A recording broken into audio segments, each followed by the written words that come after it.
and not judging them, because as we just said, that person is coming out of an entire stew. They still have marinade dripping off of them. That's just how they know to act.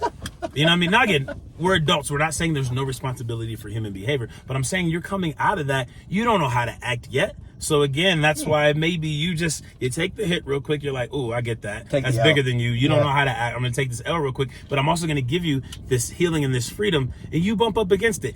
If it's real healing and freedom, it'll do its job, on its own once it hits the skin, so to speak.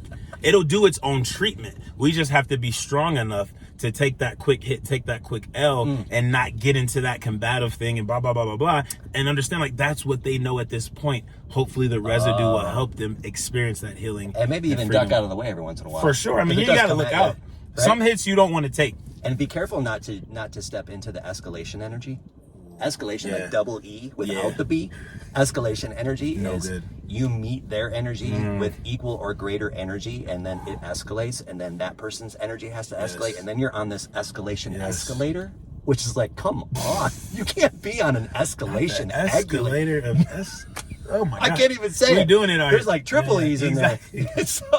So be careful when you meet that negative energy, that foul stench, not to meet it as it is, but to meet it with something higher, more beautiful. Step back, look at it, observe it.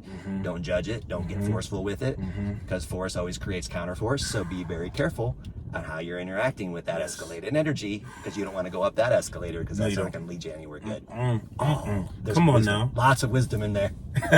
Jules.